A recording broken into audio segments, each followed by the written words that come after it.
From now. नहीं होता आज से शुरू कर लें, नहीं होता महीने बाद स्टार्ट कर लें, लेकिन ये करना शुरू करें। मैं आपको गारंटी से बात कह रहा हूँ कि बहुत ही ज़बरदस्त आपकी ज़िंदगी में चेंजेस आने शुरू होंगे। सिर्फ एक इस चीज़ से कि आप शुक्र अदा करेंगे, आप अपने आज को जो है अपने आज पे खुश होंगे कि यार आज मेरा बेस्ट है यार। जो गुजर गया उसको मैं चेंज नहीं कर सकता, जो आने वाला मुझे उसका कोई पता नहीं है। मैं आपको जैसा ये होगा वो होगा ये होगा, वो सारी बातें हैं, सब हाम ही हाली है। सिर्फ अल्लाह को पता कि कल क्या होना है।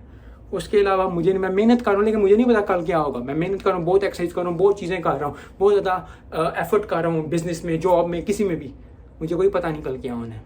तो अगर अपने आज से खुश होंगे, चाहे आपके बच्चे हैं, आपकी बीवी है, आपके दोस्त हैं, आपके भाई हैं, आपकी बहनें, आपके माँ बाप हैं, कुछ भी है, बॉस है आपका, खुश हों उससे। आज में खुश रहें, और अगर आज में खुश रहेंगे तो आपकी ज़िंदगी में बहुत चेंजेस आएंगे, बहुत पॉजिटिव चेंजेस आएंगे। और इसी तरह